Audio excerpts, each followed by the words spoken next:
Long week-end qui s'annonce, le retour sur les routes de nombreux automobilistes. Anne Lavaux, bonjour. Bonjour. Vous êtes déléguée générale de l'association Prévention routière. Je voulais faire un point avec vous sur la période de confinement. On a vu que évidemment il y avait moins de voitures, donc il y a eu moins de morts sur les routes, mais il y a quand même eu des morts. Ça n'a pas baissé peut-être comme ça aurait dû le faire. Quels enseignements vous avez tirés vous de cette période de confinement déjà avant de parler de ce prochain week-end? Alors effectivement, vous avez tout à fait raison. Les chiffres du mois d'avril, qui finalement était le seul mois plein de déconfinement, sont assez éloquents puisque on a eu une baisse de trafic qui a été mesurée très sérieusement par le CEREMA, qui démontre que certains jours, on avait moins 90% de trafic. Et le cœur du confinement, du 24 mars au 18 avril, on a eu en moyenne moins 72% du trafic. Alors ça, cette baisse du trafic, depuis le déconfinement, elle remonte énormément, parce que j'ai regardé les chiffres pour hier, et hier, on était à moins 17% de trafic par rapport à un trafic moyen. Alors, par rapport à l'accidentalité, c'est vrai que sur le mois d'avril, on pouvait s'attendre, théoriquement, à une baisse de la mortalité qui soit proportionnée, en tout cas, à la baisse du trafic. Or, on a une baisse des accidents qui est proportionnée, puisqu'on a moins 74%. On a une baisse du nombre de blessés proportionnée aussi.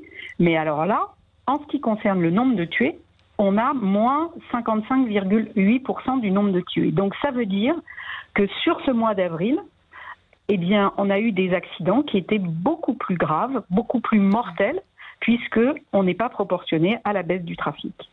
Et ça, vous l'expliquez par la vitesse, vraisemblablement. Alors, quand on regarde les chiffres qui nous sont communiqués tous les mois, on voit que, en fait, sur ce mois d'avril, la mortalité des automobilistes est en baisse, mais moins que la moyenne, et la mortalité des 18-34 ans est en baisse, mais moins que la moyenne. Donc, en faisant vraiment une analyse à gros traits, on peut considérer que ce sont effectivement les automobilistes qui ont eu des comportements dangereux lorsqu'ils prenaient le volant. Comment est-ce que vous appréhendez ce week-end qui commence demain, week-end de l'Ascension, même si, je le rappelle, on ne peut pas se déplacer à plus de 100 km de chez soi. Comment est-ce que vous l'appréhendez et est-ce que les comportements de ce que vous avez pu observer, il y a une forme de relâchement? Alors, ce qui est sûr, c'est que Bison Futé doit être complètement perturbé là, parce que du coup, j'ai regardé que Bison Futé nous prévoyait pour l'année dernière. Donc l'année dernière, mercredi soir, donc ce soir et jeudi, c'était toute la France était rouge, et dimanche, toute la France était rouge. Et là, Bison Futé, il peut pas dire ça, parce que effectivement, ce qui va se passer sans aucun doute, c'est que avec ce périmètre de 100 km autour de votre domicile, on va avoir affaire à un éclatement du nombre de déplacements et bien sûr avec des temps de déplacement qui sont très différents des temps de déplacement habituels. Donc le pont de l'Ascension 2020 ne ressemble en rien à tous les ponts de l'Ascension qu'on a connus et qui, vous avez tout à fait raison, nécessitaient de rappeler un certain nombre de bonnes pratiques. Donc là, éclatement du nombre de déplacements, donc il y a fort à parier quand même surtout autour des grandes métropoles, où on a été confiné pendant des semaines et des semaines et où l'occasion de pouvoir sortir est appréciée, il y a fort à parier qu'il va y avoir du trafic. Mais on va avoir des trajets qui vont être beaucoup plus courts. Donc ça veut dire que toutes les mesures de sécurité qui concernent, vous savez, cette fameuse pause qu'il faut faire régulièrement pour pas s'endormir au volant. Néanmoins, il y a quelque chose qui reste et qui vraiment il faut vraiment comprendre ça. C'est un prérequis quasiment du français au volant, c'est que nous sommes stressés au volant. Il y a à peu près un tiers des Français qui sont stressés au volant et ce stress est encore plus fort dans les métropoles. Donc qu'est-ce qui va se passer? C'est que ce stress, il demeure et il est peut-être même renforcé par la période qu'on vient de vivre, pendant laquelle finalement on ne se sera pas déplacé, on n'aura peut-être pas pris sa voiture, on n'aura peut-être pas sorti sa moto. Or là, il va faire beau, donc on va peut-être sortir sa moto et on aura perdu quelque part un peu les réflexes du quotidien par rapport à la conduite. Et ça ne peut qu'accentuer le stress.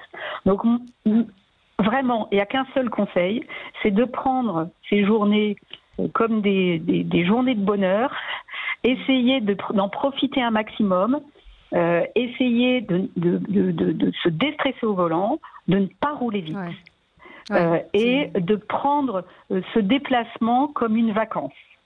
Oui, mais vous savez, enfin c'est pas à vous que je vais dire ça. Le mauvais conducteur, c'est l'autre, et on est persuadé que le risque ne vient pas de nous, mais de celui qui est à côté. Mais moi, j'ai remarqué qu'il y avait un comportement très agressif depuis le déconfinement, des voitures qui roulent plus vite en ville, des gens qui ne laissent pas passer les piétons. Enfin, il y a une sorte de frénésie. Enfin, c'est un sentiment, hein, c'est totalement empirique, mais ce sentiment un petit peu d'excitation à retrouver la route, effectivement.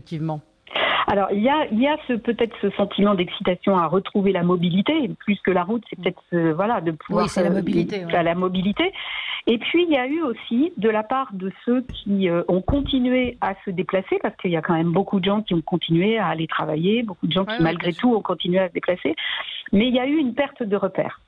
Il y a une perte de repères parce que, et là je prends mon cas personnel, moi j'ai continué à aller 2 jours par semaine au bureau, à pied, et c'est vrai que marcher dans Paris tôt le matin à pied, eh bien il n'y avait pas grand monde, voire personne, et donc vous perdez en fait les repères qui sont vos repères habituels, où on s'arrête, on attend que le petit bonhomme soit vert, on traverse, etc. etc. Et je pense que cette perte de repères, elle rajoute au changement de comportement au moment du déconfinement, et elle peut être un facteur de stress supplémentaire ou de mauvaises pratiques au moment du retour à la mobilité. Un mot rapidement sur le télétravail. Vous aviez, avec votre association, mené une enquête, une étude sur le bénéfice du télétravail par rapport au nombre de vies épargnées sur la route. J'imagine que vous êtes favorable à ce télétravail.